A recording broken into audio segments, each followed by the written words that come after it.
अभीरा का फूटा अरमान पर गुस्सा। स्टार प्लस के लोकप्रिय शो ये रिश्ता क्या कहलाता है कि आज के नए प्रोमो ने दर्शकों के दिलों की धड़कनें तेज कर दी हैं।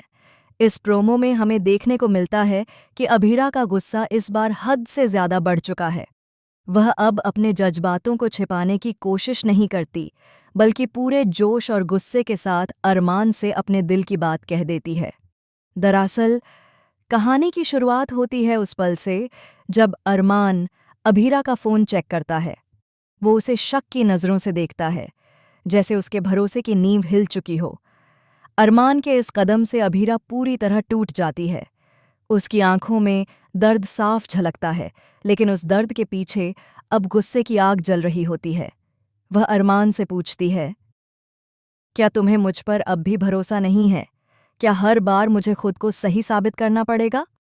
अरमान, जो हमेशा अपनी बातों से हालात संभालने की कोशिश करता है, इस बार भी वही करता है।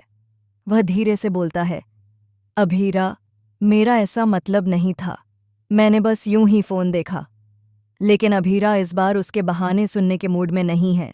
वह सीधा कहती है, हर बार यही कहते हो अरमान, मेरा ऐसा मतलब नहीं था, लेकिन हर बार वही गलती दोहराते हो। कभी किसी और की बातों में आकर मुझसे झगड़ा करते हो, कभी मेरी नीयत पर शक करते हो। कब तक ऐसा चलेगा? इस बार का झगड़ा मामूली नहीं था। कमरे का माहौल भारी हो जाता है। अरमान चुपचाप खड़ा रहता है, जैसे उसके पास कोई जवाब नहीं। वह कुछ कहना चाहता है, लेकिन अभीरा का चेहरा देखकर उसकी हिम्मत जवाब दे देती है।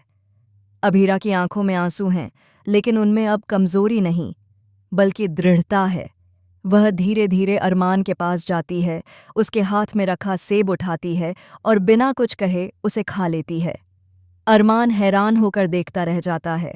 तभी अभीरा ठंडी आवाज में कहती है, मैंने करवा चौथ का व्रत नहीं रखा अरमान, क्योंकि अब मुझे तुम्हारे लिए भूखा रहकर अपनी मोहब्बत साबित करने की ज़रूरत नहीं है। ये सुनते ही अरमान का चेहरा उतर जाता है। उसकी आंखों में हैरानी और पछतावे का मिश्रण दिखता है। वह एक कदम आगे बढ़कर बोलता है, अभीरा, ऐसा मत कहो। तुम ऐसा कैसे कर सकती हो? लेकिन अभीरा पीछे हट जाती है। वह कहती है, मैंने हमेशा इस रिश्ते को दिल से निभाया अरमान। हर वक्त तुम्हारे साथ खड़ी रही, जब पूरी दुनिया तुम्हारे खिलाफ थी। लेकिन जब मुझे तुम्हारे भरोसे की ज़रूरत थी, तब तुमने मुझ पर शक कर लिया। ये रिश्ता अब भरोसे से ज़्यादा आदत बन गया है, और मैं अब इस आदत में खुद को खोना नहीं चाहती। कमरे में सन्नाटा छा जाता है। अरमान का चेहरा उतर जाता है। वह कुछ पल तक उसे देखता रहता है, जैसे अपने अंदर कुछ टूटता महसूस कर रहा हो। लेकिन इसी दौरान दरवाजे के बाहर कोई और खड़ा होता है। रूपाली, जो दोनों के बीच के झगड़े को चुपके से सुन रही होती है। उसके चेहरे पर एक चालाक मुस्कान फैल जाती है। रूपाली की नज़रें जैसे चमक उठती हैं। वह बुदबुदाती है, यही मौका है। अब मैं अरमान और अभीरा को हमेशा के लिए अलग कर दूंगी। दूसरी तरफ अरमान और अभीरा का झगड़ा धीरे धीरे एक बड़ी गलतफहमी में बदल जाता है। रूपाली अरमान को गलत सबूत दिखाती है, जैसे अभीरा किसी और से बात कर रही थी, जबकि असलियत में वह अपने कॉलेज के पुराने दोस्त को जन्मदिन की बधाई दे रही थी। अरमान का शक और बढ़ जाता है। वह खुद से लड़ता है, अपने मन में सोचता है, नहीं, अभीरा ऐसा नहीं कर सकती। लेकिन ये तस्वीरें, ये चैट्स। उसका मन दो हिस्सों में बंट जाता है। दूसरी तरफ अभीरा अपनी माँ के पास जाती है।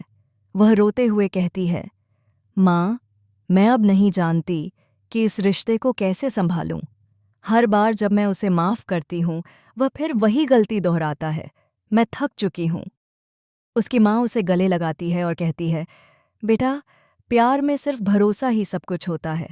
अगर वो भरोसा टूट जाए तो कोई रिश्ता टिक नहीं सकता। लेकिन अगर तुम्हारे दिल में अब भी उसके लिए प्यार बाकी है, तो एक बार और कोशिश करो। शायद इस बार वह सच में समझ जाए। अभीरा गहरी सांस लेकर कहती है, मैं अब कोई कोशिश नहीं करूंगी माँ। इस बार अगर उसे मुझ पर भरोसा नहीं, तो मैं खुद पर भरोसा रखूंगी। उधर अरमान का दिल बेचैन हो उठता है। रात भर उसे नींद नहीं आती। वह अपने मन की बात किसी से नहीं कह पाता। अगले दिन सुबह वह अभीरा के घर के बाहर पहुंचता है। उसके हाथ में एक सेब और एक छोटी सी चिट्ठी होती है, जिस पर लिखा होता है, मुझे माफ़ कर दो, मैं तुम्हारे बिना अधूरा हूँ। वह चिट्ठी दरवाजे के नीचे रखता है और लौट जाता है। जब अभीरा सुबह दरवाज़ा खोलती है तो उसे वह चिट्ठी और सेब मिलता है। कुछ पल के लिए उसका दिल पिघलता है, लेकिन फिर उसे याद आता है, वही अरमान जिसने उस पर शक किया, वही जिसने उसका दिल तोड़ा। वह चिट्ठी को मेज़ पर रख देती है और गहरी सांस लेकर कहती है, अब मेरे फैसले में कोई बदलाव नहीं होगा। लेकिन कहानी यहीं ख़त्म नहीं होती। शाम को अरमान और रूपाली की मुलाकात होती है। रूपाली झूठे बहाने से अरमान को बताती है कि उसने अभीरा को किसी और के साथ देखा है। अरमान, जो पहले ही टूट चुका है, अब पूरी तरह बिखर जाता है। वह कहता है, शायद मैं उसके लायक नहीं था। लेकिन तभी कमरे में प्रवेश करती है एक और शख्स, रोहित, अरमान का छोटा भाई, जो पूरी सच्चाई जानता है।